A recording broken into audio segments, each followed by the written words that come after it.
Nunca imaginé que el día que cambiaría mi vida para siempre comenzaría con una simple llamada telefónica que no debía escuchar. Pero antes de contarte cómo mi esposo intentó arrebatarme todo lo que construí, déjame llevarte al principio. No olvides suscribirte y coméntanos de qué parte del mundo nos escuchas y si tienes algo que contarnos. Al momento en que yo no era más que una mujer con un sueño y $500 en el bolsillo. Hace 10 años, cuando tenía 26, trabajaba 12 horas diarias como gerente en una boutique de ropa, que no era mía. Cada noche regresaba a casa con los pies destrozados y el alma más cansada aún, preguntándome si eso era todo lo que la vida tenía reservado para mí. Hasta que un día, mientras ayudaba a una clienta a encontrar el vestido perfecto para su boda, algo hizo clic en mi cabeza. Ella me dijo: «Tienes un don, sabes exactamente lo que necesito antes de que yo misma lo sepa». Y tenía razón. Yo no solo vendía ropa, yo entendía a las mujeres. Entendía sus inseguridades, sus sueños, lo que querían proyectar al mundo. Esa noche, sentada en mi diminuto apartamento, tomé la decisión más aterradora y emocionante de mi vida. Abriría mi propia boutique de moda especializada en mujeres reales, no en modelos de pasarela. No tenía experiencia en negocios, no tenía contactos poderosos, ni siquiera tenía un título universitario en la administración. Lo único que tenía era determinación y una visión clara. Vendí mi auto, pedí prestado dinero a mi madre y renuncié a mi empleo estable. Todos me dijeron que estaba loca, especialmente Roberto, mi novio de entonces. ¿Estás segura de esto?, me preguntaba constantemente con esa sonrisa condescendiente que yo entonces confundía con preocupación. El 90% de los negocios fracasan en el primer año. Tal vez deberías esperar. Conseguir más experiencia primero. Pero yo no esperé. Alquilé un local pequeño en un centro comercial de segunda categoría. Compré inventario directamente de fabricantes locales que nadie más volteaba a ver.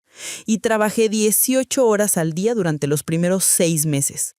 Dormía 4 horas, comía sándwiches baratos, aprendí contabilidad viendo tutoriales en YouTube a las 3 de la madrugada. Y funcionó. Al cabo de un año, había recuperado mi inversión inicial. Al segundo año, me mudé a una ubicación mejor. Al tercer año, abrí mi segunda sucursal. La boutique Esencia Femenina se convirtió en el lugar donde las mujeres de mi ciudad venían no solo a comprar ropa, sino a sentirse comprendidas, valoradas, hermosas. Eso era lo que yo había construido, sola, desde cero, con mis propias manos, mi propio cerebro, mi propia sangre, sudor y lágrimas. Lo que yo no sabía entonces era que el hombre con quien me casé en mi 4.º año de éxito nunca vio mi negocio como mi logro. Él lo veía como su oportunidad. Conocí a Roberto cuando mi negocio ya estaba consolidado. Él era gerente regional de una empresa de tecnología, siempre impecablemente vestido, con esa seguridad que irradia un hombre acostumbrado a estar al mando. Me conquistó con atenciones que yo, francamente, no había tenido tiempo de recibir en años. Cenas románticas, escapadas de fin de semana, mensajes de buenos días que me hacían sonreír mientras revisaba inventarios. «Admiro tanto tu pasión por tu trabajo», me decía mientras me masajeaba los hombros después de un día particularmente agotador. «Eres la mujer más impresionante que he conocido». Nos casamos después de 2 años de noviazgo, en una boda sencilla pero elegante. Yo estaba feliz. Finalmente tenía todo. Un negocio próspero que amaba y un compañero que parecía entenderme y apoyarme incondicionalmente. O al menos eso creía. Los primeros años de matrimonio fueron buenos. Él respetaba mis horarios demandantes, celebraba mis logros, incluso venía ocasionalmente a la boutique para ver cómo iba todo. Mis empleadas lo adoraban. Siempre llegaba con café para todas, bromeaba con ellas, preguntaba por sus familias. El esposo perfecto, pensaban todas. Pero si miro hacia atrás ahora, con los ojos abiertos por la traición, ¿puedo ver las señales que ignoré? Las banderas rojas que confundí con amor y preocupación. Todo comenzó sutilmente. Comentarios aparentemente inocentes que se deslizaban en nuestras conversaciones cotidianas. ¿Estás segura de que ese proveedor te está dando el mejor precio? Déjame revisarlo. Tengo experiencia negociando contratos corporativos. Creo que deberías considerar contratar a un gerente que realmente sepa de negocios. Tú eres brillante con el diseño y la atención al cliente, pero la parte administrativa, bueno, no es tu fuerte. ¿Viste ese programa sobre emprendedores exitosos? Todos tienen algo en común. Saben delegar las decisiones importantes a gente calificada. Al principio yo lo interpretaba como genuino interés. Incluso apreciaba sus consejos. Después de todo, él venía del mundo corporativo, ¿no? Tenía experiencia en estructuras empresariales complejas. Tal vez yo, que había aprendido todo sobre la marcha, podía beneficiarme de su perspectiva. Error. Grandísimo error. Poco a poco, Roberto empezó a insertarse más activamente en mi negocio. Solo quiero ayudarte, amor. Estás trabajando demasiado. Déjame encargarme de algunas cosas. Comenzó revisando mis estados financieros mensuales. Luego sugirió que cambiáramos de contador, a uno que él conocía, alguien más preparado para un negocio en crecimiento. Después quiso conocer a mis proveedores principales para asegurarme de que nadie se esté aprovechando de ti. Y yo, como una idiota enamorada que confiaba ciegamente en su esposo, le di acceso.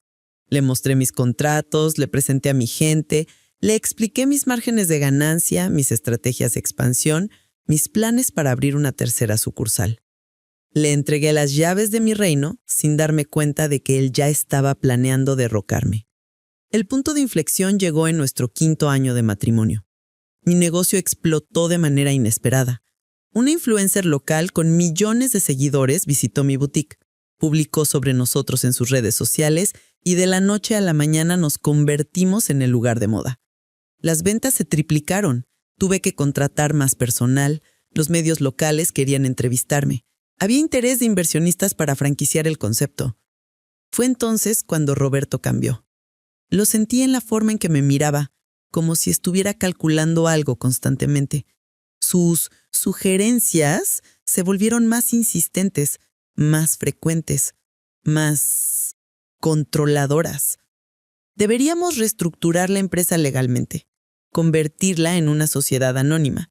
Yo podría ser el presidente ejecutivo y tú la directora creativa. Es más profesional. Ese contrato de franquicia necesita mi firma también. Somos matrimonio, cariño. Legalmente, yo también soy dueño de esto. Cada vez que yo objetaba algo, él respondía con esa sonrisa paciente que ahora me pone la piel de gallina. ¿No confías en mí? Soy tu esposo. Todo lo que hago es para protegernos a ambos.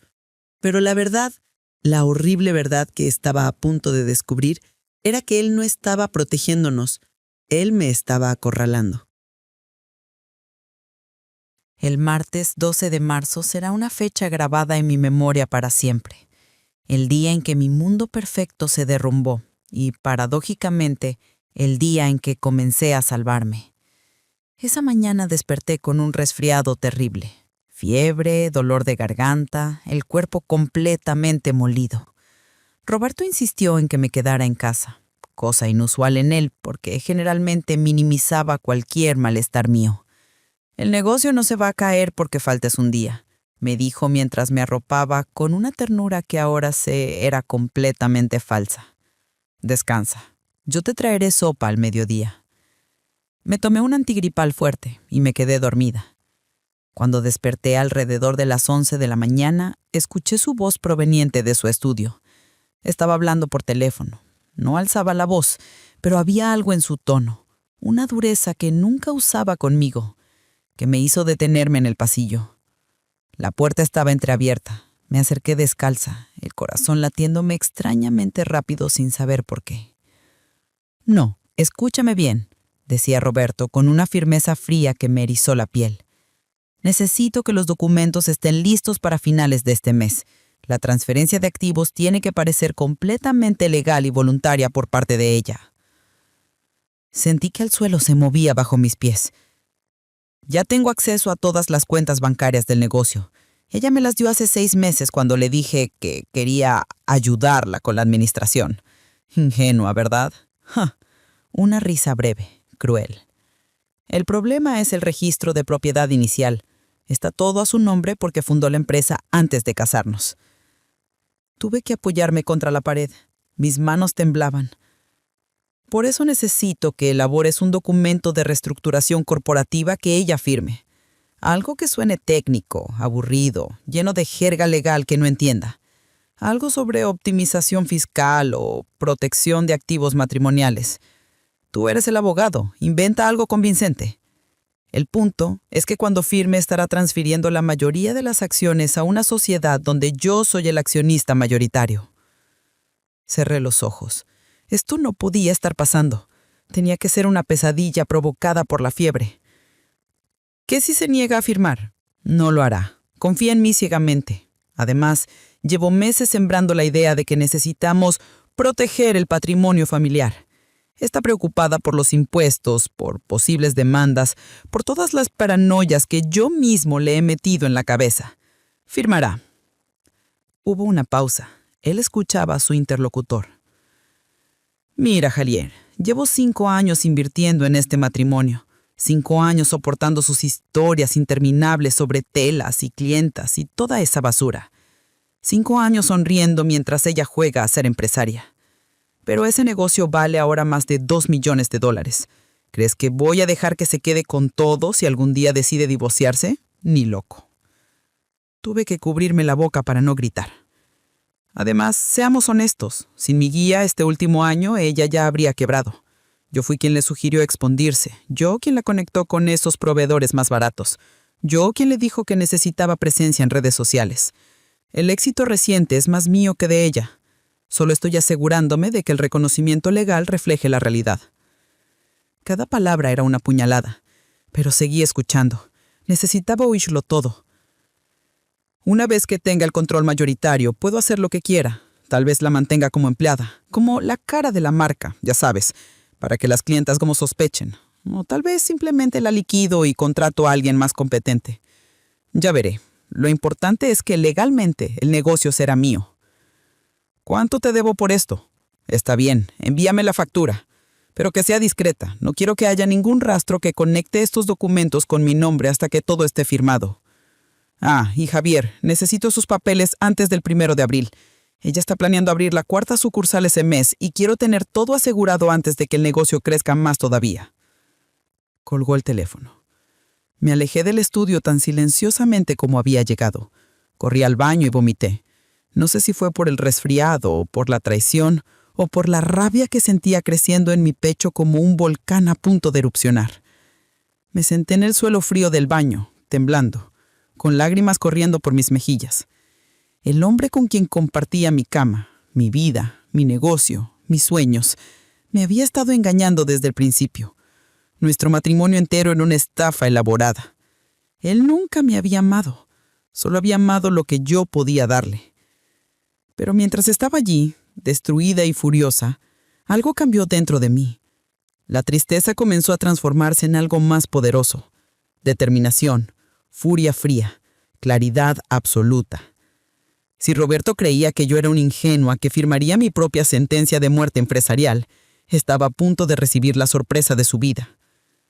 Él había cometido un error fatal, subestimar a la mujer que había construido un imperio desde cero. Me levanté del suelo, me lavé la cara y comencé a planear mi contraataque. Porque si algo me había enseñado el mundo de los negocios, era esto. Nunca muestres tus cartas hasta que estés lista para ganar la partida. Y yo estaba a punto de jugar la mano de mi vida. Los siguientes días fueron los más difíciles de mi vida. Tuve que actuar como si nada hubiera pasado. Despertar cada mañana junto al hombre que planeaba robarme todo, sonreírle, besarlo, preguntarle cómo había dormido. Cada interacción era una obra de teatro en la que yo era actriz principal y él, sin saberlo, el villano que no veía venir su propio final. La clave era no revelar que sabía. Todavía no. Necesitaba tiempo para moverme, para protegerme, para construir mi defensa. Así que seguí siendo la esposa confiada, la empresaria ocupada que valoraba los consejos de su marido. Pero ahora, cada palabra que Roberto decía la escuchaba con oídos diferentes. Cada sugerencia la analizaba buscando el veneno escondido. Y lo encontraba, en todas partes. 3 días después de escuchar esa llamada telefónica, Roberto llegó a casa con una botella de vino caro y esa sonrisa que antes me parecía encantadora y ahora me resultaba reptiliana. Tengo una sorpresa para ti, dijo mientras servía 2 copas. Hablé con un abogado corporativo excelente, un amigo de la universidad, Javier Montoya, ¿lo recuerdas? Te lo presenté en aquella cena hace unos meses. Claro que lo recordaba. El mismo Javier con quien había conspirado por teléfono. El mismo que estaba preparando los documentos fraudulentos. Me explicó algunas estrategias brillantes para proteger tu negocio. Continúa Roberto, sentándose junto a mí en el sofá, su mano posándose sobre mi rodilla con fingida ternura. Con el crecimiento que has tenido, estás vulnerable a demandas, a problemas fiscales, a todo tipo de riesgos legales. Pero hay formas inteligentes de reestructurar la empresa para blindarla. ¿Reestructurar?, pregunté, simulando curiosidad inocente, aunque mi estómago se retorcía. Exacto. Crear una estructura corporativa más sofisticada. Separar activos, crear sociedades holding, ese tipo de cosas. Suena complicado, pero Javier puede encargarse de todo. Solo necesitarías firmar algunos documentos y listo, estarías completamente protegida. Protegida.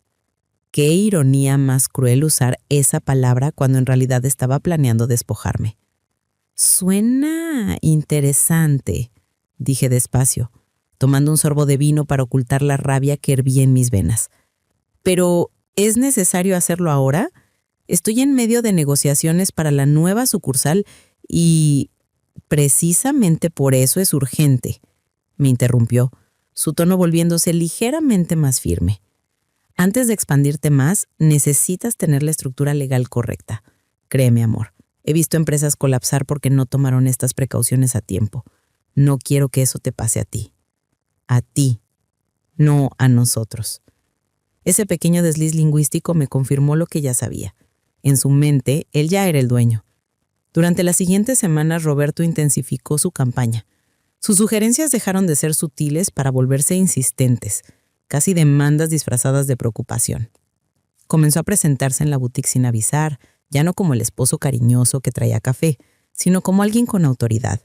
Lo noté en cómo entraba directamente a mi oficina sin tocar la puerta, cómo revisaba documentos sobre mi escritorio sin pedir permiso, cómo hablaba con mis empleadas usando un tono de supervisor. ¿Por qué contrataste a esa chica nueva sin consultarme a mí?, me preguntó una tarde, con un dejo de molestia apenas contenido. Deberías discutir estas decisiones importantes conmigo primero. Es mi negocio, Roberto, respondí calmadamente, aunque por dentro estaba hirviendo. Era tu negocio cuando era pequeño, replicó con esa sonrisa condescendiente que ahora reconocía como puro veneno. Pero ha crecido mucho. Necesitas empezar a pensar como una verdadera CEO, no como una dueña de tiendita. Las decisiones importantes se toman en equipo. Equipo. Él nunca había trabajado un solo día en mi empresa. Nunca había atendido a una clienta, nunca había negociado con un proveedor, nunca se había quedado hasta la madrugada haciendo inventarios o diseñando campañas de marketing. Pero ahí estaba, reclamando autoridad sobre algo que no había construido. Más alarmante aún, empezó a presentarse como cofundador ante personas clave de mi círculo empresarial. En una reunión con un posible inversionista que yo había programado, Roberto apareció sin invitación, se sentó a mi lado y dijo: «Déjame explicarte nuestra visión para la expansión de esencia femenina. Mi esposa tiene el talento creativo, pero yo manejo la estrategia de negocio». Nuestra visión. Mi esposa tiene el talento. Yo manejo. Cada palabra era una apropiación deliberada de mi trabajo, de mi identidad, de mi éxito. Lo más insidioso era cómo lo hacía delante de otros, públicamente, forzándome a elegir entre contradecirlo y quedar como una esposa conflictiva o permanecer callada y dejar que la narrativa falsa se estableciera. Era manipulación psicológica de manual. Incluso intentó alejarme de las personas en quienes yo confiaba. Mi contador Sebastián, quien había estado conmigo desde el principio, de repente se convirtió en el blanco de sus críticas. Ese tipo no está calificado para una empresa de tu tamaño. Necesitas un contador corporativo de verdad, alguien con experiencia en empresas millonarias. Tengo el contacto perfecto. Por supuesto que lo tenía. Alguien que trabajaría para él, no para mí. Cuando me negué a cambiar de contador, Roberto dejó de disimular su irritación. ¿Por qué eres tan terca? Estoy tratando de ayudarte y actúas como si estuviera atacándome. A veces pienso que no aprecias todo lo que hago por ti. Gaslighting puro. Hacer que cuestionara mi propia percepción de la realidad, que me sintiera culpable por resistirme a sus intentos de control. Pero yo ya no era la mujer confiada de hace unas semanas. Ahora veía el patrón claramente. Aislarme de mis aliados, posicionarse como indispensable, minar mi confianza en mis propias decisiones y establecerse públicamente como mi socio, para que cuando diera el golpe final, pareciera natural. Era brillante, diabólico pero brillante. Lo que Roberto no sabía es que mientras él ejecutaba su plan, yo estaba ejecutando el mío. Y mi plan era mucho mejor que el suyo. Fue en abril, cuando Roberto dejó de pretender y mostró su verdadera cara. Ya no se molestaba en disfrazar sus intenciones con palabras dulces o preocupación fingida. Ahora actuaba como si el negocio ya fuera suyo, como si solo fuera cuestión de tiempo antes de que yo lo aceptara. Un lunes por la mañana, llegué a la boutique y encontré a Mariana, mi gerente de 5 años, llorando en el baño. Cuando le pregunté qué pasaba, me miró con ojos rojos e hinchados. «Tu esposo estuvo aquí ayer domingo», dijo entre sollozos. «Yo vine a adelantar inventario como siempre hago los fines de semana, y él apareció con llaves. Llaves de la boutique que yo no sabía que tenía. Entró a tu oficina, estuvo horas ahí encerrado. Cuando salió me dijo que a partir de ahora él supervisaría las operaciones directamente y que cualquier decisión importante debía consultarse con él primero, no contigo». Sentí como si me hubieran dado un puñetazo en el estómago. ¿Llaves? ¿Cómo consiguió llaves? No lo sé, pero abrió la puerta principal y también la de tu oficina como si fueran suyas. Corrí a mi oficina. Todo estaba aparentemente en orden, pero algo se sentía diferente. Revisé mis archivadores. Varios documentos habían sido movidos. Encendí mi computadora y revisé el historial de acceso. Roberto había estado en mi sistema usando mi contraseña, una que yo había mencionado casualmente meses atrás, pensando que era solo mi esposo, no un infiltrado. Había descargado archivos, estados financieros, contratos con proveedores, bases de datos de clientes, lista completa de empleados con sus salarios, todo. Se había llevado toda mi información confidencial. Llamé de inmediato a mi banco para revisar las cuentas de la empresa. Lo que descubrí me dejó sin aliento. 3 transferencias grandes que yo no había autorizado, una por $50,000, otra por $30,000 y una tercera por $45,000, todas fechadas en las últimas 2 semanas. Todas con firmas que aparentaban ser mías. «Pero, señora», me explicó el gerente del banco cuando lo llamé frenética, «estas transferencias tienen su firma digital. El sistema las validó automáticamente porque usted autorizó a su esposo como cofirmante autorizado hace 6 meses». Mis manos temblaban mientras sostenía el teléfono. «Sí, yo lo había autorizado. Él me había convencido diciéndome que era por si algún día te pasa algo, yo pueda mantener el negocio funcionando. Protección», había dicho. «Por nuestra seguridad», había dicho. Mentiras. Todo mentiras. «¿A dónde fueron transferidos esos fondos?», pregunté, aunque ya intuía la respuesta. «A una cuenta de inversión a nombre de una empresa llamada RG Holdings. Según nuestros registros, su esposo es el único titular de esa cuenta. RG Holdings, Roberto García Holdings. Había creado una empresa fantasma, usando las iniciales de su nombre, y había estado transfiriendo mi dinero a su cuenta. $125,000 que yo había ganado con mi trabajo, robados en plena luz del día con documentos falsificados. Pero eso no fue lo peor. Lo peor vino 2 días después. Diego Morales, mi socio minoritario que había invertido $100,000 cuando yo estaba expandiendo la segunda sucursal, me citó en un café. Su expresión era incómoda, culpable incluso, cuando se sentó frente a mí.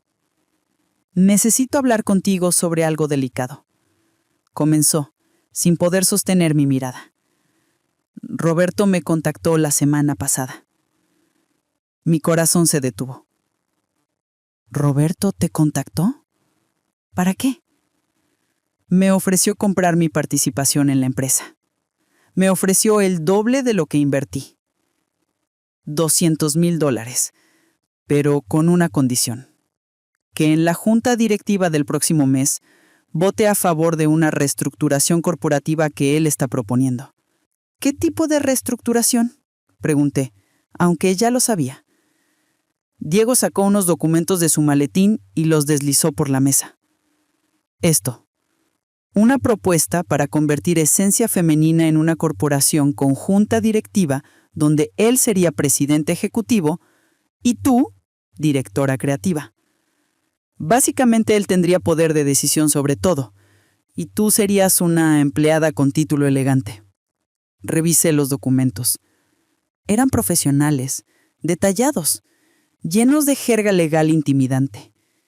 Pero en esencia eran un golpe de estado corporativo perfectamente diseñado.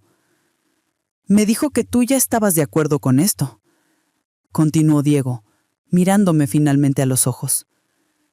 ¿Qué era tu idea, de hecho? Porque te sentías abrumada por las responsabilidades administrativas y querías enfocarte solo en el aspecto creativo. Me dijo que eras demasiado orgullosa para admitirlo públicamente, pero que en privado le habías pedido que tomara las riendas. La audacia. La mentira descarada.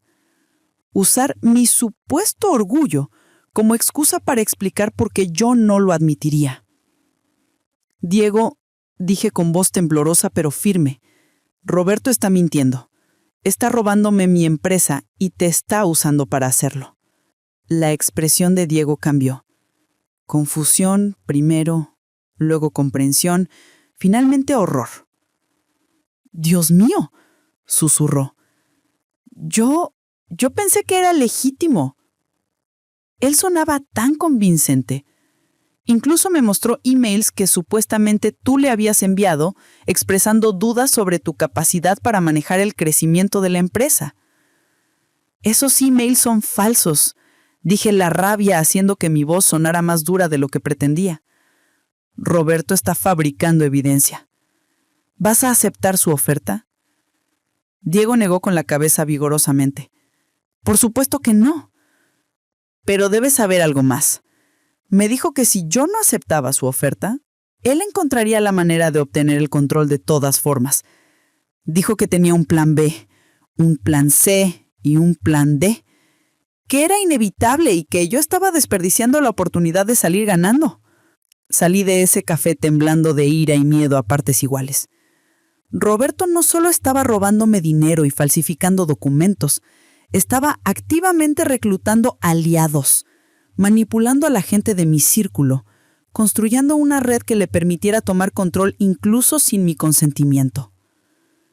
Esa noche, cuando Roberto llegó a casa, actuó como si nada.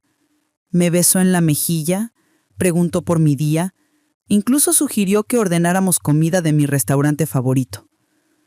Yo lo miré y vi a un extraño, un predador. Un hombre que había estudiado mis debilidades, identificado mis vulnerabilidades y diseñado metódicamente un plan para destruirme. «Tenemos que hablar», le dije. Él sonrió, esa sonrisa que ya no me engañaba. «Claro, amor». «¿Sobre qué?»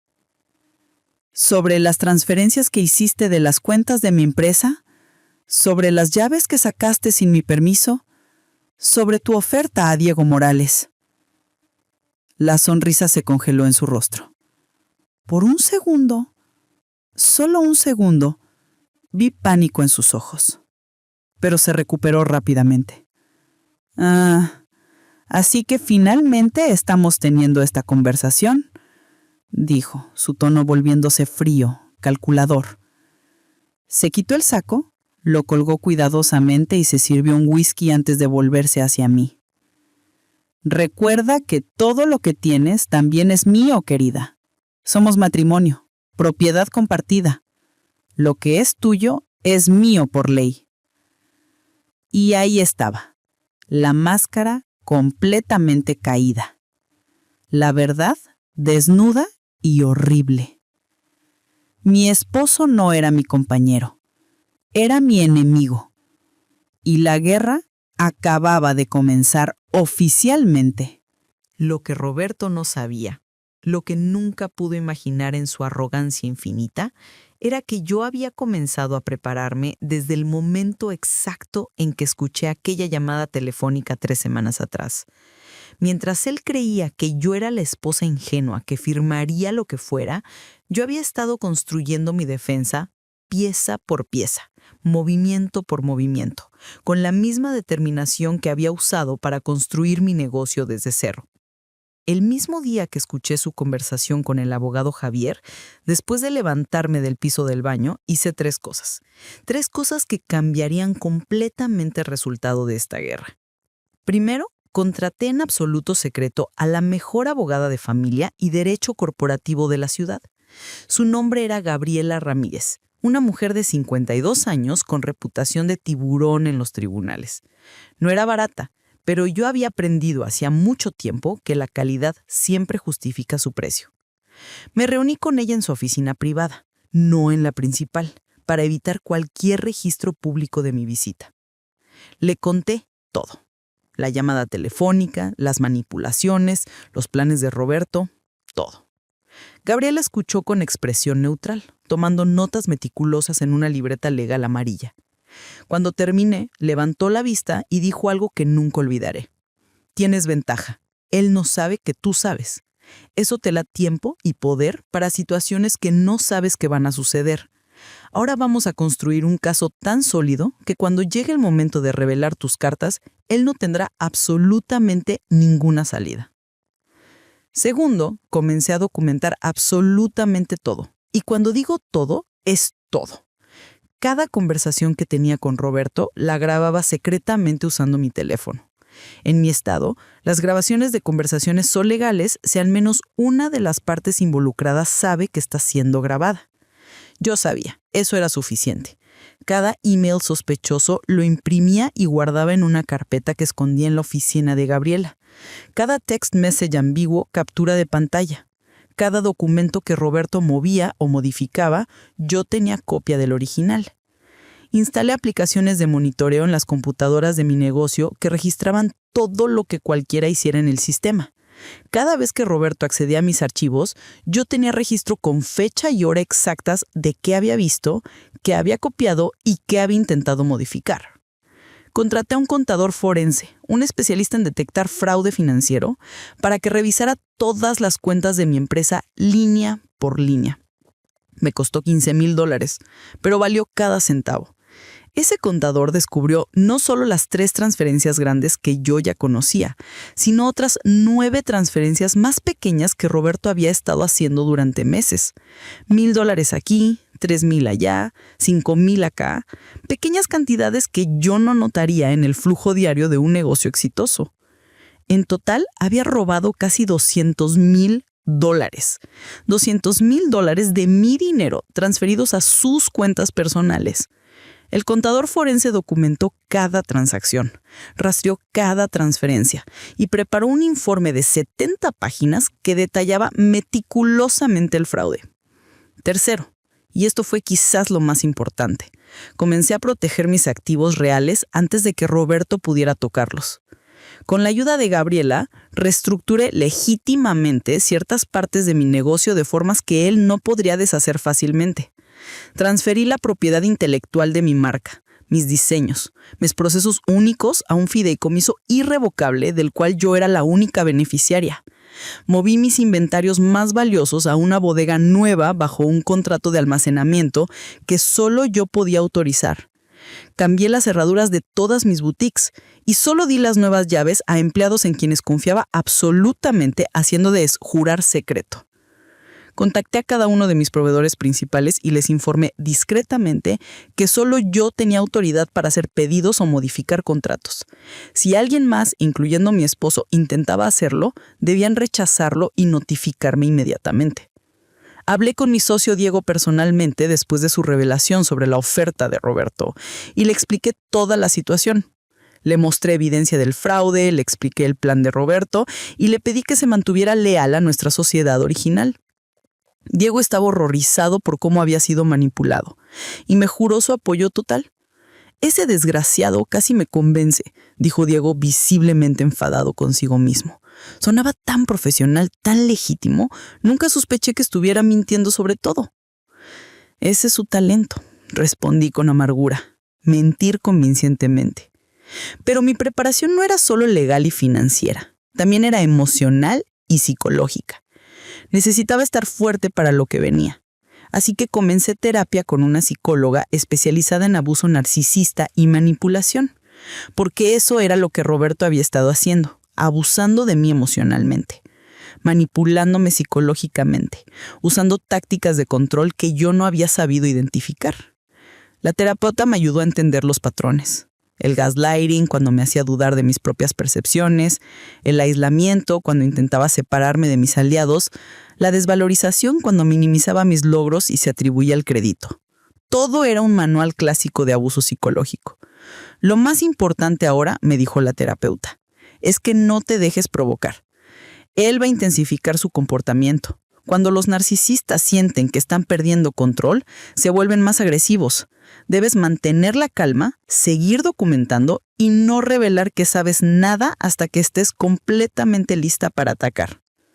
Tenía razón. Roberto intensificó todo. Las amenazas se volvieron más directas. Recuerda que en un divorcio yo me llevo la mitad de todo. Y créeme que sé cómo hacer que parezca que yo construí este negocio tanto como tú.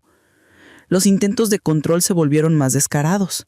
Comenzó a dar órdenes a mis empleadas directamente sin siquiera consultarme. Cambió proveedores sin mi autorización. Intentó despedir a Mariana, mi gerente leal, alegando insubordinación porque ella se negó a dar la información que yo le había dicho que mantuviera confidencial. Incluso sus amigos comenzaron a aparecer en mi vida, claramente enviados por él para evaluar mi negocio. Tipos con trajes caros que se presentaban como consultores y hacían preguntas invasivas sobre mis operaciones, mis finanzas, mis planes futuros. Cada movimiento de Roberto yo lo documentaba. Cada amenaza, cada manipulación, cada intento de sabotaje, mi archivo de evidencia crecía día a día, hora a hora. Y durante todo este tiempo, yo seguía siendo la esposa que él creía que tenía controlada. Seguía fingiendo vulnerabilidad, inseguridad, confusión, porque necesitaba que él se sintiera confiado, que bajara la guardia, que cometiera errores por exceso de seguridad.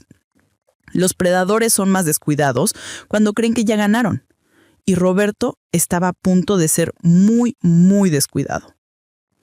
Una noche, mientras cenábamos en silencio tenso, él dejó caer su bomba final. «Decidí que es momento de hacer cambios importantes en tu empresa», dijo, sin siquiera preguntarme, simplemente informándome.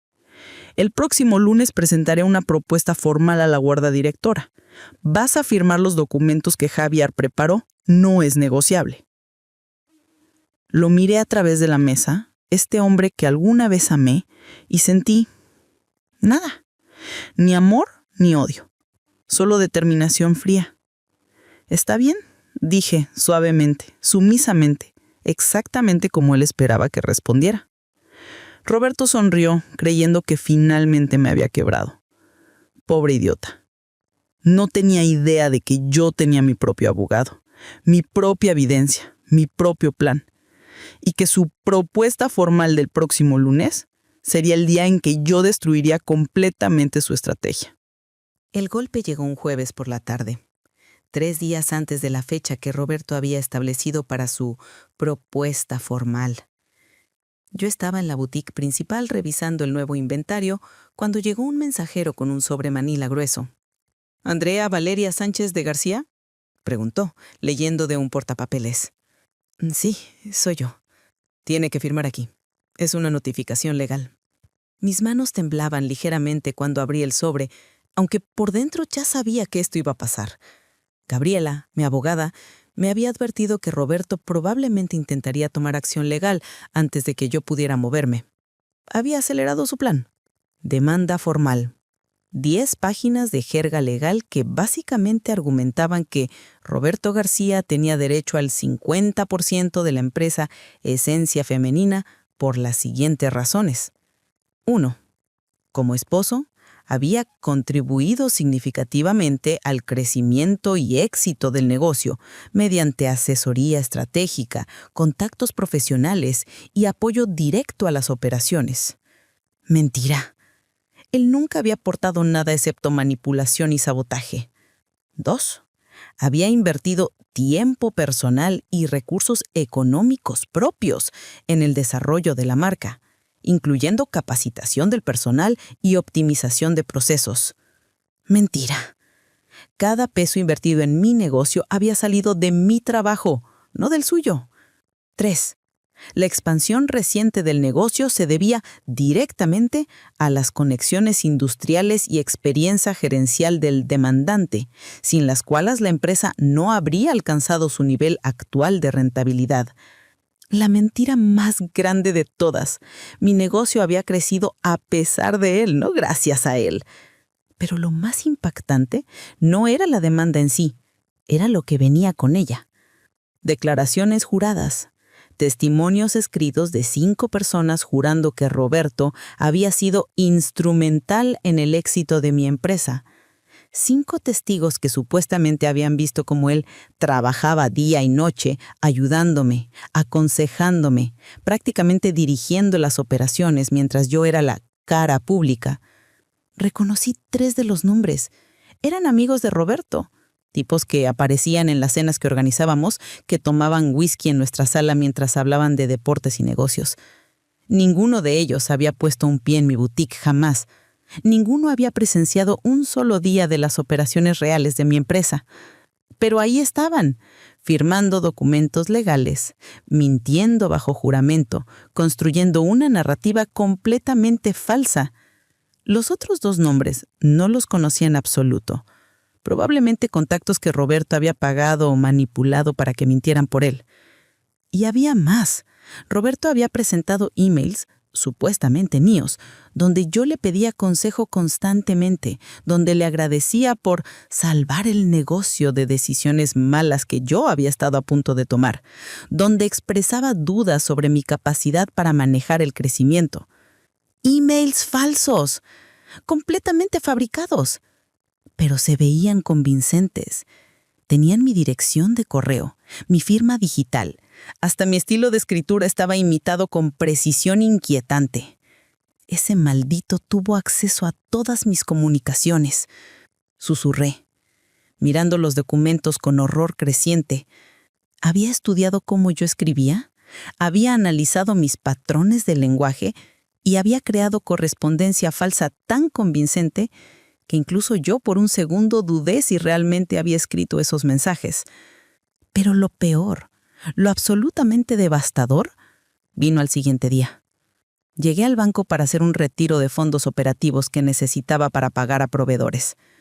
La cajera, a quien conocía desde hacía años, me miró con expresión incómoda. «Lo siento, señora García, pero su cuenta ha sido congelada». ¿Congelada? ¿Qué significa eso? Hay una orden judicial. Su esposo presentó documentación argumentando que usted está malversando fondos matrimoniales y el juez emitió una orden de congelamiento temporal hasta que se resuelva la disputa. Sentí que el mundo se inclinaba bajo mis pies. Sin acceso a las cuentas bancarias del negocio, no podía pagar salarios, no podía pagar a proveedores, no podía mantener las operaciones funcionando. Llamé inmediatamente a Gabriela. ¿Puede hacer eso? ¿Puede congelar mis cuentas de negocio? Técnicamente, si convenció a un juez de que hay riesgo de que se disipen activos durante el litigio, sí puede. Es una táctica sucia, pero legal. Estoy revisando la orden ahora mismo. Voy a presentar una moción de emergencia para revertirla, pero eso puede tomar días, posiblemente semanas. Días, semanas. Mi negocio no podía sobrevivir semanas sin acceso a capital operativo. Pero el verdadero desastre empezó al día siguiente, cuando recibí llamadas de 3 de mis principales proveedores, todos diciendo esencialmente lo mismo. Andrea, nos llegaron rumores muy preocupantes sobre tu situación. Escuchamos que hay problemas legales, disputas matrimoniales que involucran el negocio. Hasta que esto se resuelva, vamos a tener que exigir pago por adelantado en efectivo para todos los pedidos futuros. Ya no podemos extender crédito. ¿Rumores? Roberto había estado llamándolos, sembrando dudas, destruyendo mi reputación comercial deliberadamente. Y funcionó. Uno de mis mejores clientes corporativos, una empresa que había contratado a mi boutique para uniformar a todo su personal femenino, canceló su contrato. Nada personal, Andrea, pero no podemos arriesgarnos a que haya problemas de cumplimiento mientras resuelves tus asuntos legales. Mi reputación, construida con una década de trabajo impecable, estaba siendo destrozada en cuestión de días. Pero la traición más dolorosa vino de donde menos lo esperaba. Carmen, una de mis empleadas de más antigüedad, alguien a quien yo había ayudado cuando su hijo estuvo enfermo, alguien a quien consideraba casi familia, me pidió hablar en privado. «Andrea, necesito renunciar», dijo sin poder mirarme a los ojos. «Tu esposo me ofreció un puesto en una nueva empresa que está iniciando, con mejor salario y beneficios. Yo tengo que pensar en mi familia. Lo siento mucho». Roberto estaba reclutando a mi personal, ofreciéndoles dinero que yo no podía igualar porque él había congelado mis cuentas, robándome no solo mi negocio, sino también a la gente en quien confiaba. 3 empleadas más renunciaron esa semana, todas con la misma historia, todas contratadas por Roberto para su nueva empresa, que resultó ser una boutique competidora que él estaba estableciendo a solo 2 cuadras de mi ubicación principal. Estaba tratando de destruirme por 2 frentes. Legalmente, reclamando 50% de lo que yo había construido, y comercialmente, creando competencia directa usando mi gente, mis contactos, mis estrategias. La audiencia preliminar fue una nightmare. El juez era un hombre mayor, claramente de la vieja escuela, que parecía tener simpatía natural hacia Roberto. Mi abogada presentó argumentos sólidos sobre cómo yo había fundado el negocio años antes del matrimonio, cómo todo estaba registrado únicamente a mi nombre, como Roberto nunca había sido empleado ni socio oficial. Pero el abogado de Roberto, ese Javier que había conspirado desde el principio, era bueno, muy bueno. Presentó a los testigos falsos uno por uno. Cada uno contó historias elaboradas sobre cómo Roberto había sido el verdadero cerebro detrás de mi éxito, cómo yo era buena con los clientes pero incompetente administrativamente, cómo él había salvado el negocio repetidamente de mis decisiones emocionales y poco profesionales. «Su señoría», dijo Javier con voz melosa, «esta no es una historia de un hombre tratando de robarle a su esposa. Es la historia de un esposo devoto que construyó un negocio junto a su esposa y ahora ella, en medio de una crisis emocional, está tratando de excluirlo injustamente». Crisis emocional, como si yo fuera una mujer histérica incapaz de pensar racionalmente. El juez miró los documentos, escuchó los testimonios y finalmente dijo: «Parece haber suficiente evidencia de que el señor García contribuyó significativamente al negocio. Mantengo la orden de congelamiento de activos hasta la audiencia final. Fecha programada para dentro de 6 semanas». ¡6 semanas! Mi negocio estaría muerto para entonces. Salí de esa corte sintiendo que había perdido. Roberto salió sonriendo, rodeado de sus abogados caros y sus testigos mentirosos, viéndose como el ganador indiscutible.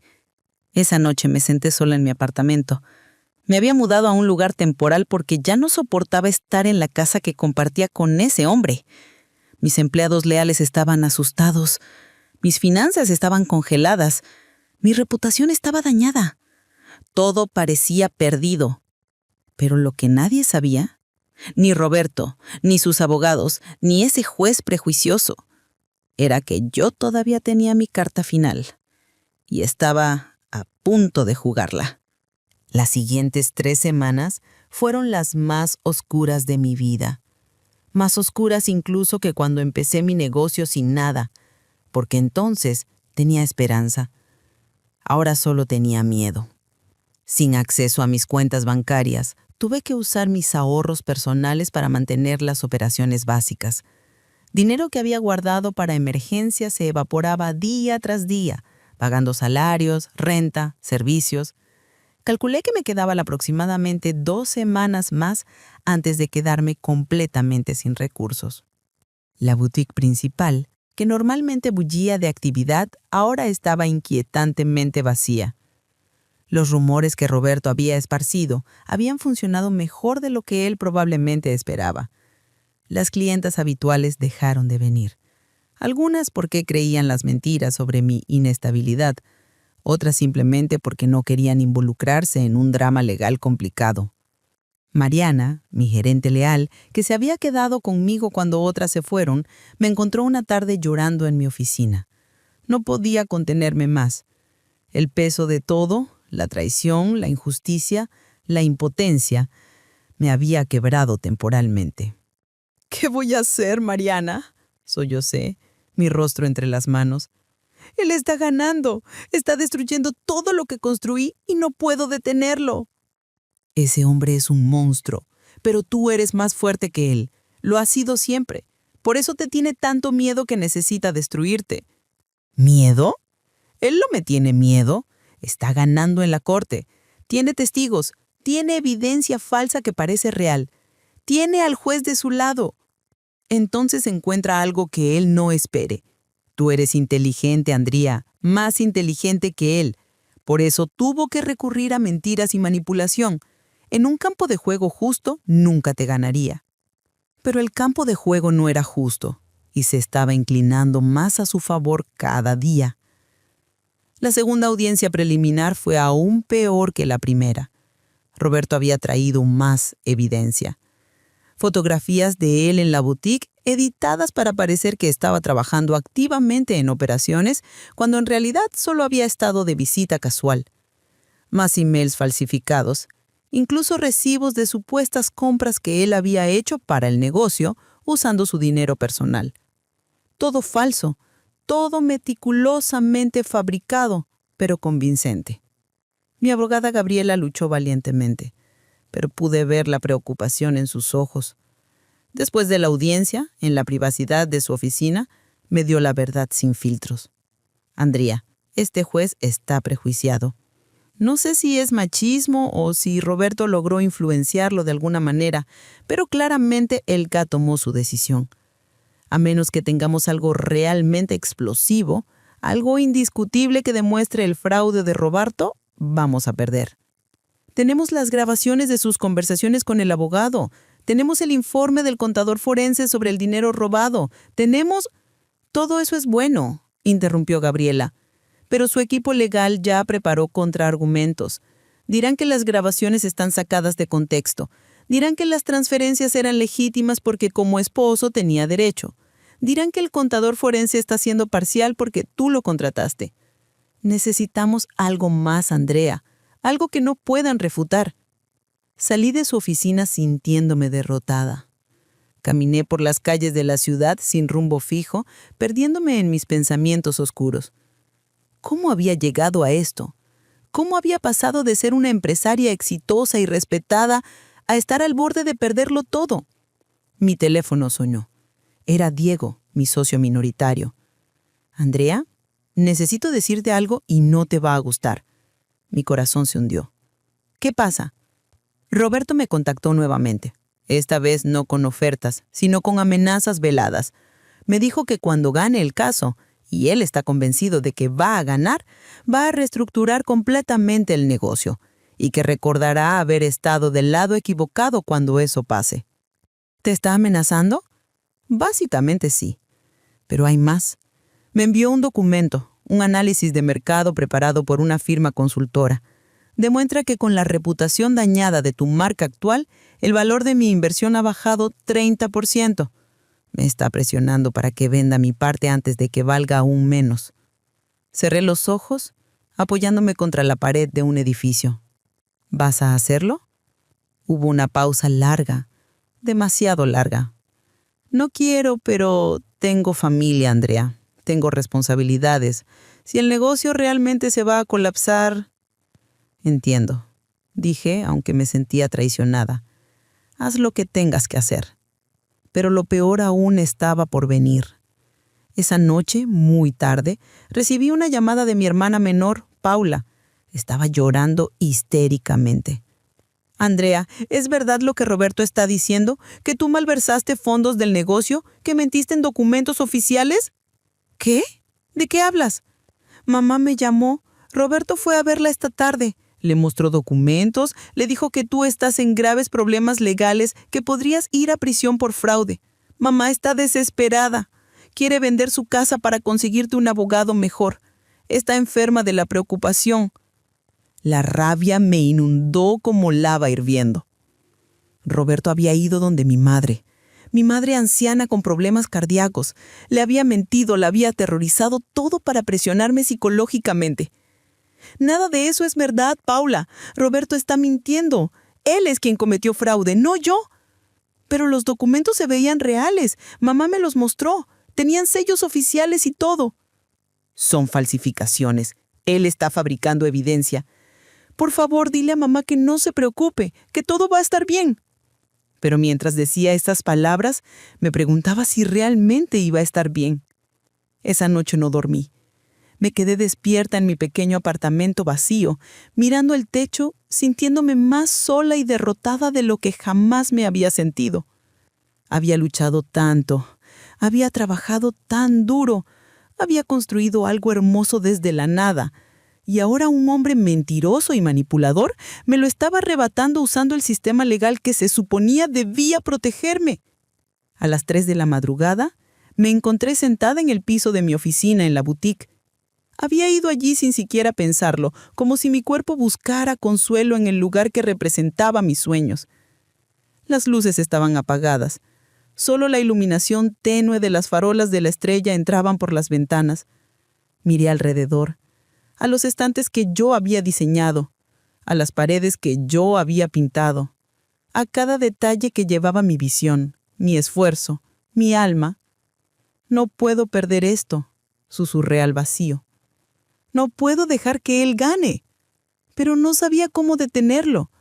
Había jugado todas mis cartas y él seguía avanzando, imparable, destruyendo metódicamente todo lo que yo amaba. Saqué mi teléfono y revisé las noticias sobre la demanda. Algunos medios locales habían comenzado a cubrirla. Los titulares eran devastadores. Empresaria local enfrenta demanda de esposo por control de negocio millonario. Disputa matrimonial revela presunto fraude en boutique exitosa. ¿Quién construyó realmente esencia femenina? Esposo reclama crédito. Mi reputación, mi nombre, mi legado, todo estaba siendo manchado públicamente. Aun si ganaba en corte, ¿cómo recuperaría la confianza de mis clientes? ¿Cómo reconstruiría lo que Roberto había destruido? Pensé en rendirme.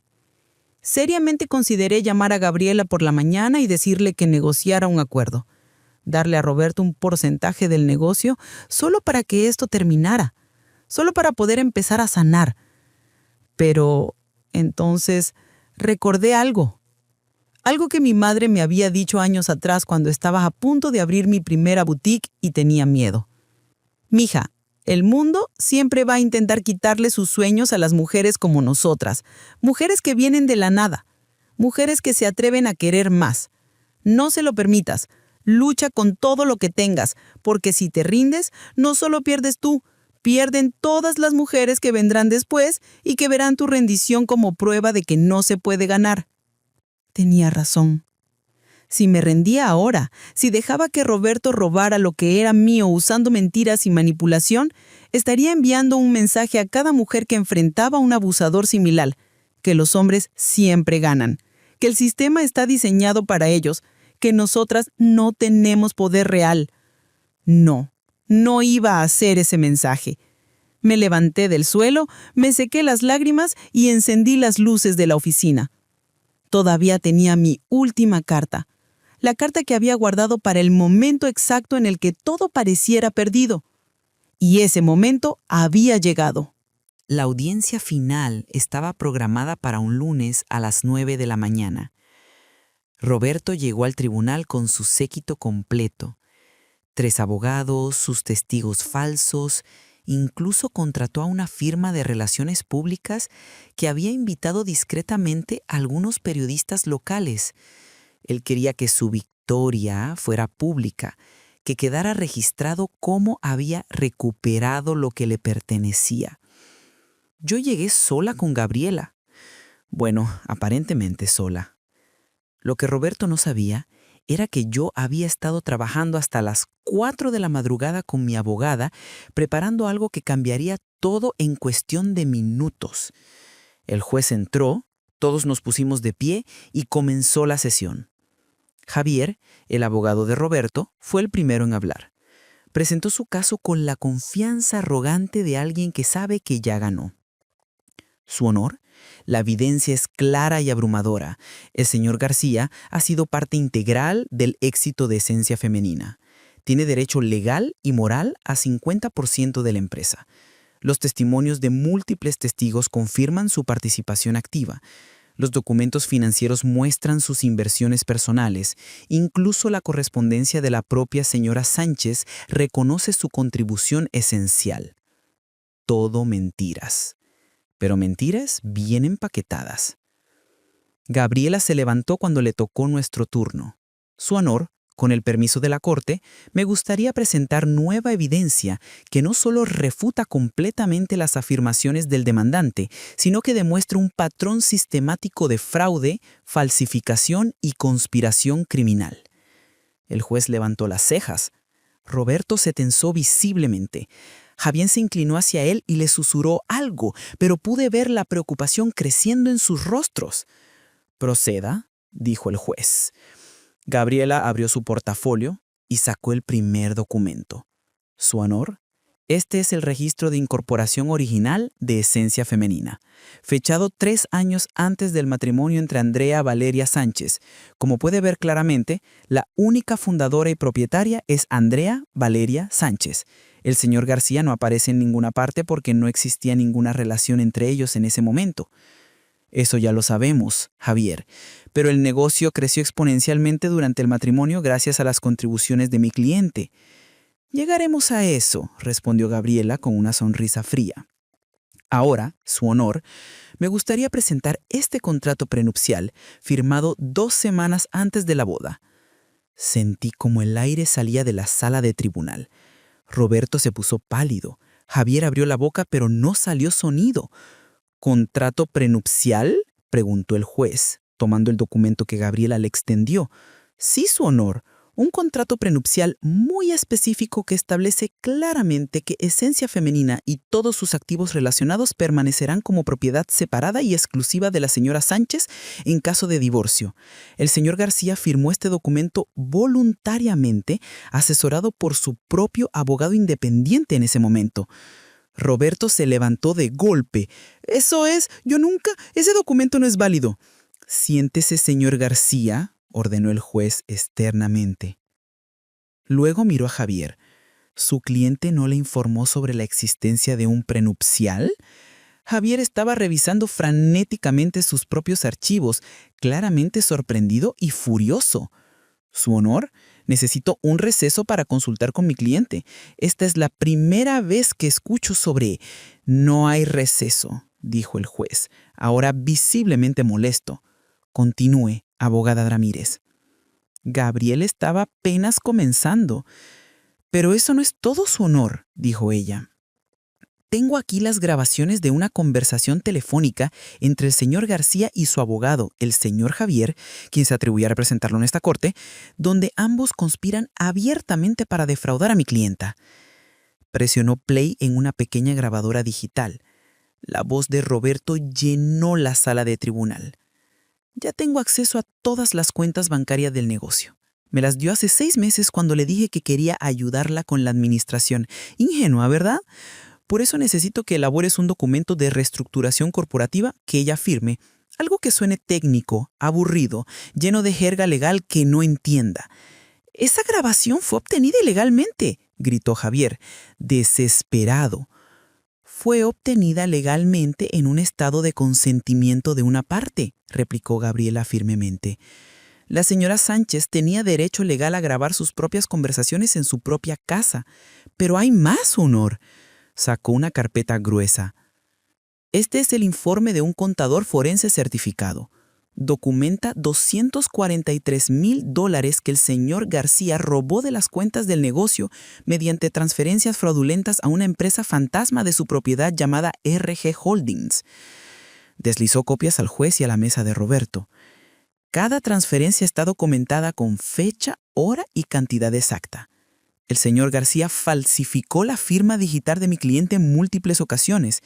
Eso, su honor, es un delito penal.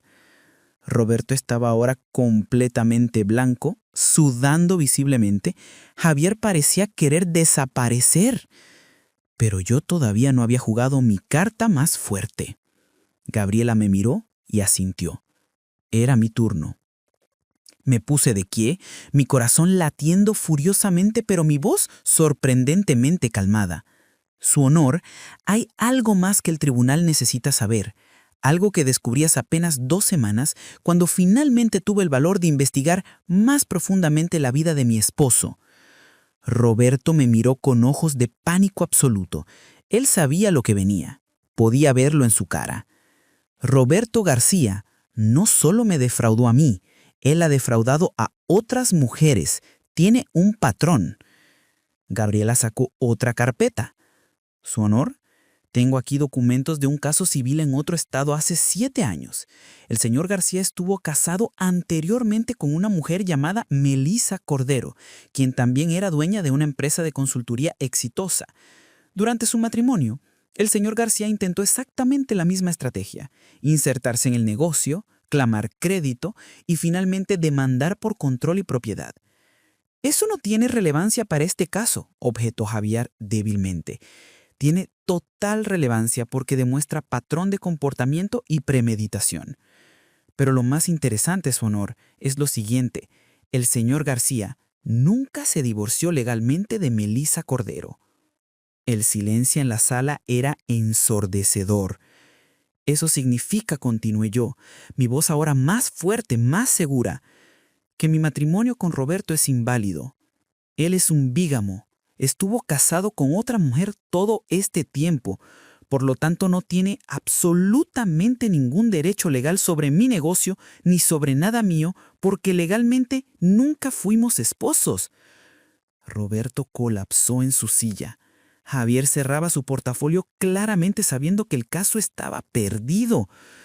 El juez miró los documentos, luego miró a Roberto con disgusto absoluto. «Señor García, ¿es esto verdad?» Roberto no respondió. No podía. Lo habíamos destruido completamente. «Tengo aquí», dijo Gabriela, «el certificado de matrimonio entre Roberto García y Melissa Cordero, fechado hace 12 años. Y tengo confirmación de la oficina de registros de ese estado que nunca se procesó ningún divorcio. El señor García le mintió a mi clienta sobre su estado civil. La engañó para contraer matrimonio mientras seguía casado legalmente con otra mujer. Y luego intentó usar ese matrimonio fraudulento para robarle su negocio. Además», agregué yo, sintiendo años de dolor transformándose en poder, «Roberto García no solo me defraudó a mí, él ha defraudado a otras mujeres. Tiene un patrón». El tiempo con justa razón se conocía como el crujidor de los siglos. Ese juez prendió todo el montón de papeles que había recibido de Francia Negrazón antes de una absoluto seninau ewando. «Cor tiempo», dijo él, «pónganse en pie, que no tengo tiempo para esto». Esentigualon recibió con buenos ojos a todo el montón. «Vamos a ponernos de pie y vamos a disfrutar que Dios es bueno». Apenas salimos del tribunal, los periodistas que Roberto había invitado para cubrir su victoria ahora lo rodeaban a él con preguntas muy diferentes.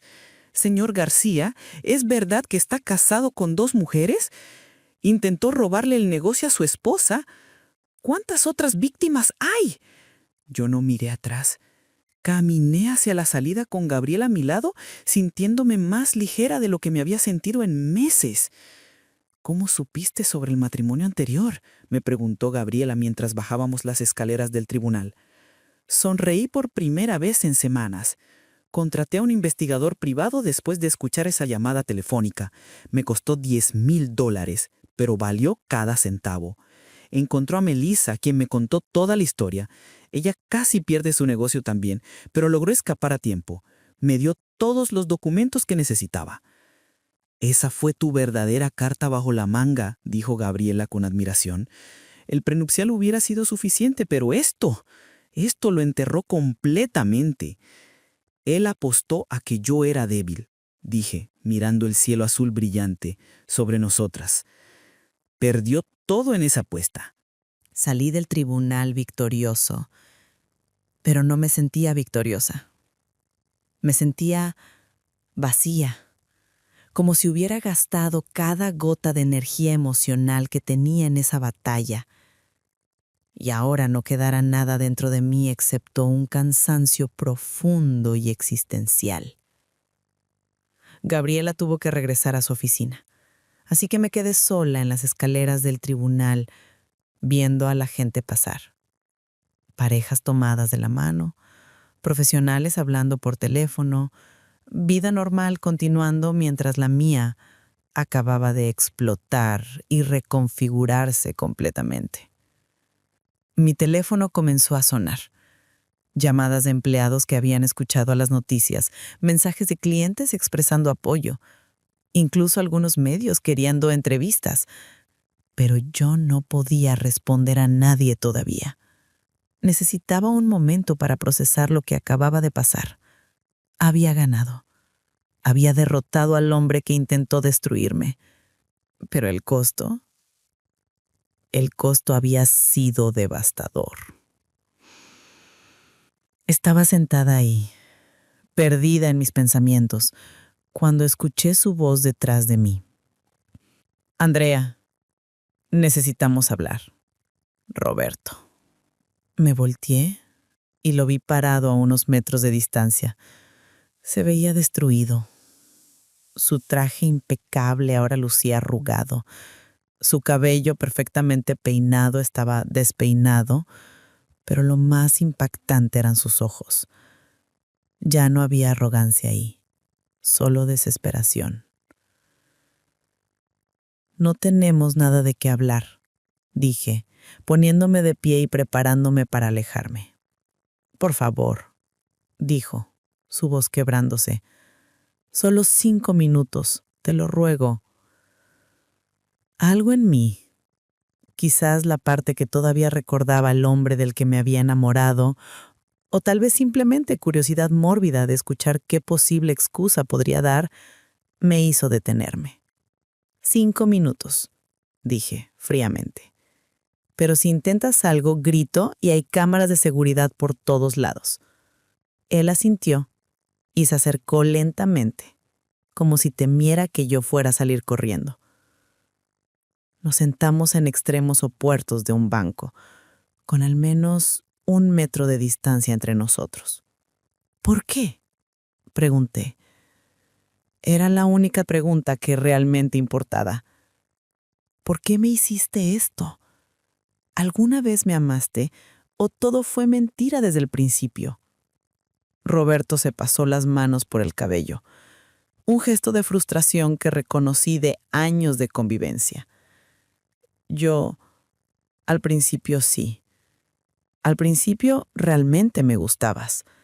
Eras diferente, apasionada, trabajadora, independiente. Pero luego, ¿luego qué? Luego tu negocio comenzó a crecer. Y crecía más rápido que mi carrera. De repente tú eras la exitosa, la que ganaba más, la que la gente admiraba. Y yo me sentía pequeño, insignificante, como si solo fuera el esposo de Andrea en lugar de ser alguien por derecho propio. Lo miré con incredulidad. «Entonces decidiste destruirme porque tu ego no soportaba que yo fuera exitosa». «No fue solo ego», dijo, su voz defensiva. «Yo realmente creía que había contribuido a tu éxito. mis consejos, mis contactos, mi apoyo. Empecé a convencerme de que el negocio era tanto mío como tuyo, que yo merecía reconocimiento, participación. Pero no contribuiste en nada, Roberto. Absolutamente nada. Cada peso, cada decisión, cada hora de trabajo fue mía. Tú solo estabas ahí, observando. Y de alguna manera te convenciste de que observar era lo mismo que construir. Lo sé. Lo sé ahora. Pero en ese momento me había contado la historia tantas veces que la creí verdadera. Me convencí de que sin mí tú habrías fracasado, que yo era esencial. Y cuando esa mentira no fue suficiente, decidiste robar directamente. Él no respondió. Su silencio era admisión. ¿Y Melissa? ¿También te convenciste de que merecías un negocio? Roberto se estremeció al escuchar ese nombre. Melissa fue un error. Yo era joven, estúpido. Pensé que podía tener ambas vidas. Cuando ella descubrió lo que estaba intentando hacer, cuando me amenazó con exponerme, simplemente huí. Me mudé a otro estado, cambié de trabajo, comencé de nuevo. Nunca pensé que volvería a importar. Pero nunca te divorciaste. Dejaste el matrimonio en el limbo legal para que ella no pudiera seguir adelante propiamente con su vida y luego me engañaste a mí, haciéndome creer que estábamos casados legalmente cuando todo era una farsa. Iba a divorciarme de ella eventualmente, pero mientras más tiempo pasaba, más complicado se volvía, y luego te conocí a ti y pensé que podía simplemente empezar de nuevo y nadie se enteraría. Me reí, pero fue una risa amarga, sin humor. Mira, Roberto, ¿sabes lo que más me duele? No es el dinero que robaste, no es la demanda o las mentiras en la corte. Es que tú conocías mis miedos más profundos. Yo te conté sobre mi papá, cómo abandonó a mi mamá cuando yo era niña, cómo eso me hizo tener problemas de confianza, cómo me costaba creer que alguien pudiera amarme por quien soy y no por lo que tengo. Las lágrimas comenzaron a rodar por mis mejillas. Y tú usaste eso, usaste mi vulnerabilidad contra mí. Me hiciste creer que finalmente había encontrado a alguien que me amaba incondicional. Y todo era mentira, todo era manipulación calculada, para eventualmente robarme lo único que realmente tenía: mi trabajo, mi sueño, mi identidad. Roberto también estaba llorando ahora. Lo siento. Dios, Andrea, lo siento tanto. Sé que no significa nada ahora, sé que arruiné todo, pero necesito que sepas que me odio por lo que hice. Me odio por lastimarte. Tus disculpas no significan nada. Dije, limpiándome las lágrimas con rabia. ¿Sabes por qué? Porque si hubieras ganado en corte, si tu plan hubiera funcionado, no estarías aquí disculpándote. Estarías celebrando. Estarías presumiendo a tus amigos como recuperé lo que era mío. Solo te arrepientes porque perdiste. No porque realmente entiendas el daño que causaste. Él abrió la boca para protestar, pero se detuvo, porque ambos sabíamos que yo tenía la razón. ¿Qué va a pasar ahora?, preguntó finalmente. ¿Vas a presionar cargos criminales? Lo consideré. Parte de mí quería verlo en prisión. Quería que pagara por cada mentira, cada manipulación, cada centavo robado.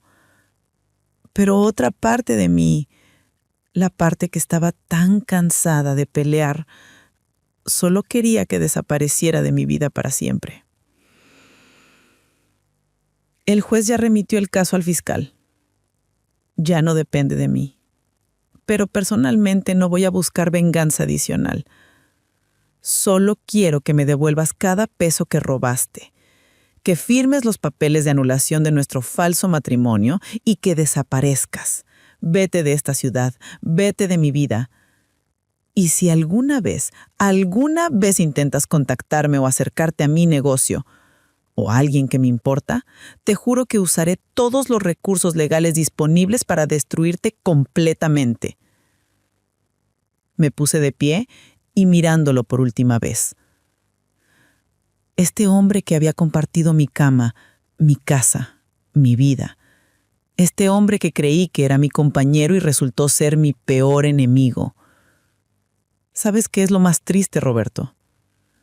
Yo realmente te amé, con todo mi corazón. Habría compartido mi éxito contigo voluntariamente. Habríamos podido construir algo bonito juntos. Pero tú elegiste el camino de la traición y la codicia. Y ahora te quedas sin nada. Sin mí, sin mi negocio, sin tu reputación, probablemente sin tu trabajo cuando se enteren de todo esto. Perdiste todo porque no podías soportar que tu esposa fuera más exitosa que tú. Espero que cuando estés solo en las noches, cuando no tengas a nadie que te ame, porque eventualmente descubren quién realmente eres, recuerdes este momento. Recuerdes que hubo una mujer que te dio su corazón completo y tú lo pisoteaste por dinero. Mi voz se quebró en la última palabra. 6 meses después de aquella audiencia final, me encontré parada frente al espejo de mi nueva oficina, preparándome para la inauguración de mi 4ª sucursal. La mujer que me miraba desde el reflejo era diferente a la que había estado sentada llorando en el piso 6 meses atrás. Era más fuerte, más sabia y definitivamente más cautelosa. El proceso de reconstrucción no había sido fácil ni rápido. Los primeros días después del juicio fueron casi tan duros como los días antes de él, porque ganar en la corte era una cosa, pero recuperar mi vida, mi negocio, mi reputación, era algo completamente diferente. Roberto cumplió con la orden judicial, devolvió los $243,000 robados, más otros $150,000 en daños punitivos. Ese dinero me permitió estabilizar las operaciones inmediatamente, pagar las deudas que había acumulado durante la crisis y darles bonos generosos a las empleadas que se habían quedado leales durante los momentos más oscuros. Mariana, mi gerente fiel, lloró cuando le entregué su cheque. «No merecías nada de lo que te hizo», me dijo abrazándome con fuerza. «Pero mira cómo saliste adelante. Eres la mujer más fuerte que conozco». Pero la recuperación financiera fue solo el primer paso. La recuperación emocional y reputacional tomó mucho más tiempo. Tuve que enfrentar a clientes que habían creído los rumores, que habían dudado de mi integridad. Algunos regresaron inmediatamente cuando las noticias de mi victoria se hicieron públicas, avergonzados de haber creído las mentiras. Otros tardaron más, necesitaban tiempo para ver que el negocio seguía siendo sólido, profesional, confiable. Y algunos nunca regresaron. Eso dolía, pero aprendí a aceptarlo. No podía controlar las percepciones de todos, solo podía controlar mi trabajo, mi integridad y la calidad de lo que ofrecía. Los medios locales, que inicialmente habían publicado titulares sensacionalistas sobre la disputa matrimonial, ahora querían entrevistas sobre mi historia de supervivencia. Al principio me negué. No quería ser definida por lo que Roberto me había hecho. No quería ser la mujer que casi pierde su negocio por culpa de su esposo abusivo. Pero Gabriela, mi abogada que se había convertido también en amiga y mentora, me convenció de considerar un enfoque diferente. No se trata de ser víctima, me explicó durante un café. Se trata de ser sobreviviente. Hay miles de mujeres empresarias enfrentando situaciones similares ahora mismo. Socios abusivos, esposos controladores, hombres que sienten que tienen el derecho a lo que las mujeres construyeron. Tu historia puede ayudarlas, puede darles esperanza y estrategias concretas. Así que acepté una entrevista, solo una, con una periodista que prometió enfocarse en los aspectos educativos de mi experiencia en lugar de sensacionalizarla.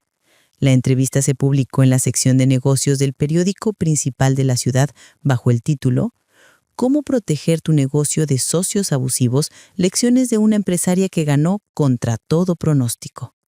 La respuesta fue abrumadora. Recibí cientos de emails y mensajes de otras mujeres, algunas compartiendo sus propias historias de abuso financiero, otras pidiendo consejos sobre cómo protegerse, muchas simplemente agradeciendo por hablar abiertamente sobre algo que ellas habían estado sufriendo en silencio. Una mujer me escribió: «Llevo 3 años en una relación donde mi novio está haciendo exactamente lo que tu ex esposo hizo, insertándose en mi negocio, tomando crédito, minando mi confianza.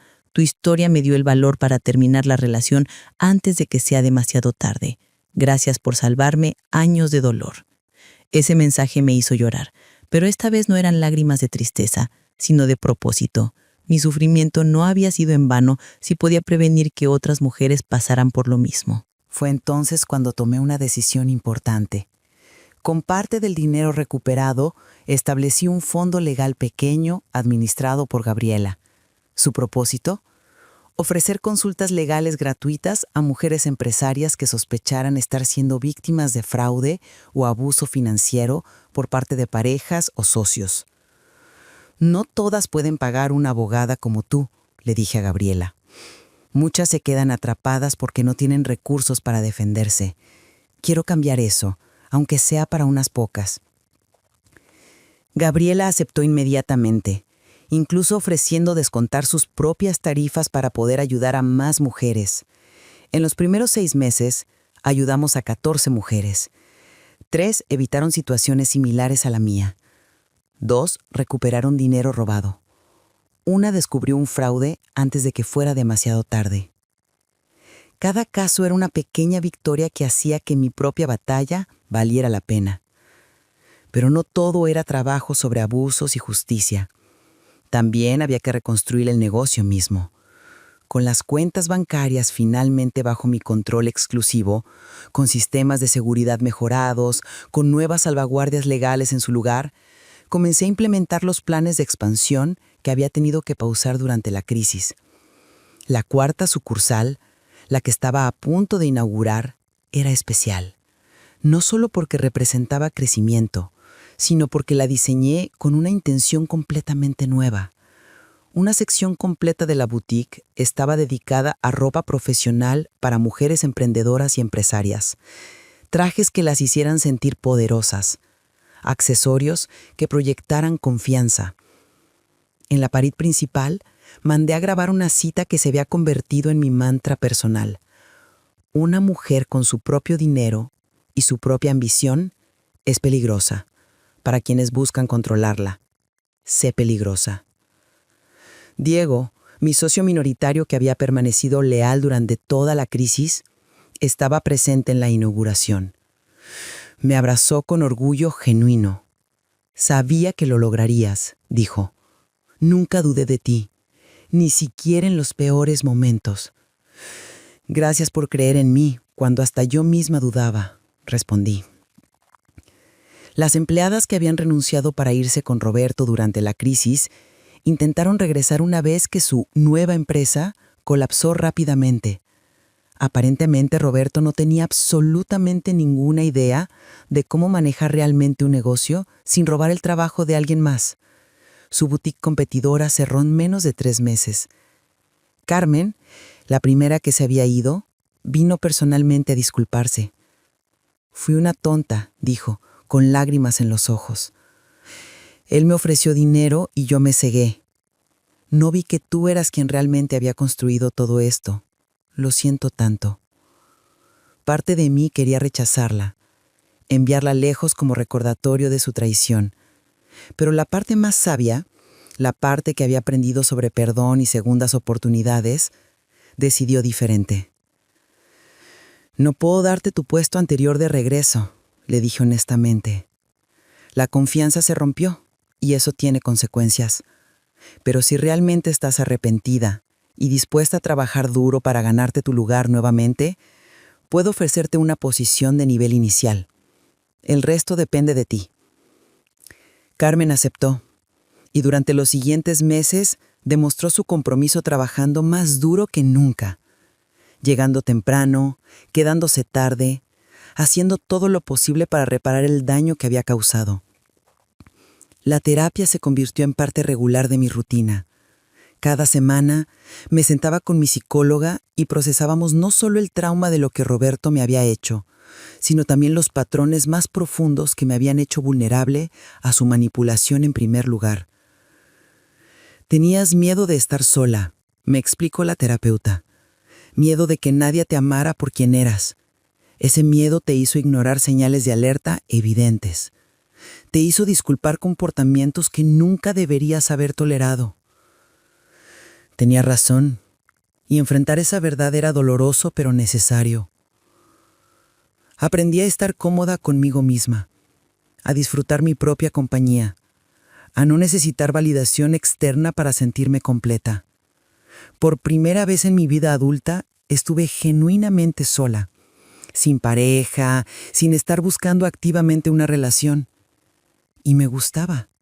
Me gustaba la paz, la ausencia de drama, el poder tomar decisiones solo pensando en lo que era mejor para mí, sin tener que considerar los sentimientos o ego de alguien más. Mi madre, quien había estado enferma de preocupación durante toda la crisis, finalmente pudo relajarse cuando me vio estable nuevamente. Una tarde tomando té en su cocina, me dijo algo que me marcó profundamente. Hija, estoy orgullosa de ti. No solo por ganar, sino por cómo ganaste. Con dignidad, con inteligencia, sin rebajarte al nivel de él. Mantuviste tu integridad incluso cuando habría sido más fácil vengarte de formas crueles. Él ya se destruyó a sí mismo, mamá. Yo no necesitaba ayudarlo con eso. Había escuchado por terceros que Roberto había dejado la ciudad, tal como le pedí. Su reputación estaba arruinada, su carrera terminada. Incluso enfrentaba cargos criminales pendientes por el fraude y la bigamia. Melissa, su primera esposa, finalmente pudo conseguir el divorcio legal apropiado y cerrar ese capítulo de su vida. No sentía satisfacción por su caída, pero tampoco sentía lástima. Había hecho sus elecciones y ahora vivía con las consecuencias. Mientras tanto, yo estaba construyendo algo hermoso de las cenizas de ese desastre. El día de la inauguración de la 4ª sucursal llegó finalmente. 150 invitados, clientes leales, proveedores que me habían apoyado, empleadas actuales y algunas antiguas, Gabriela, Diego, mi familia. Cuando llegó el momento de dar mi discurso de apertura, me paré frente a todos ellos y sentí gratitud. Gratitud por haber sobrevivido, por las personas que me habían apoyado, por mi propia fuerza que no sabía que tenía. Hace 6 meses, estaba parada ante un juez peleando por algo que siempre había sido mío. Hoy, estoy aquí celebrando no solo la supervivencia de ese negocio, sino su crecimiento y evolución. Esta nueva sucursal representa algo más que expansión comercial. Representa resiliencia, representa la negativa a dejar que la traición me definiera y representa mi compromiso de usar mi experiencia para ayudar a otras mujeres a protegerse de abusos similares. Levanté mi copa de champaña. Brindo a las segundas oportunidades. Por la justicia, aunque llegue con retraso. Por las mujeres que construyen imperios con sus propias manos y no se dejan que nadie se los quite. Y brindo a bases sólidas, legales, financieras y emocionales, porque nunca más vuelva a construir nada sobre terreno inestable. Los aplausos llenaron el espacio, pero el aplauso que más significó fue el mío propio, porque finalmente, después de meses de batalla, había llegado a un lugar de paz. El negocio estaba más fuerte que nunca. Yo estaba más fuerte que nunca. Y el futuro, por primera vez en mucho tiempo, se veía brillante. Y era todo mío. Así que aquí estoy hoy, 2 años después de aquella batalla legal que casi me destruye. Esencia Femenina ahora tiene 6 sucursales, 52 empleadas, ingresos anuales que superan los $5 millones. Pero más importante que las cifras, tengo algo que ningún dinero puede comprar: paz mental y control total sobre mi vida. ¿Y Roberto? Escuché que está viviendo en otra ciudad, trabajando en ventas para una empresa pequeña. Sus cargos criminales resultaron en libertad condicional y una multa considerable. Su reputación quedó permanentemente manchada.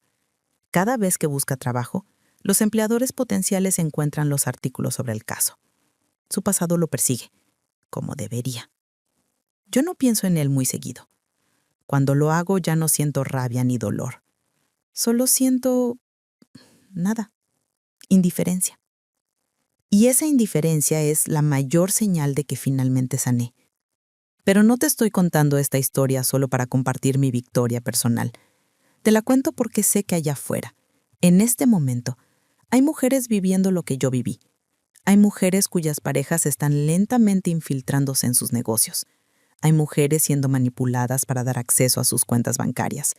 Hay mujeres escuchando comentarios despectivos disfrazados de consejos. Y quiero que esas mujeres sepan esto. No estás loca. No estás siendo paranoica.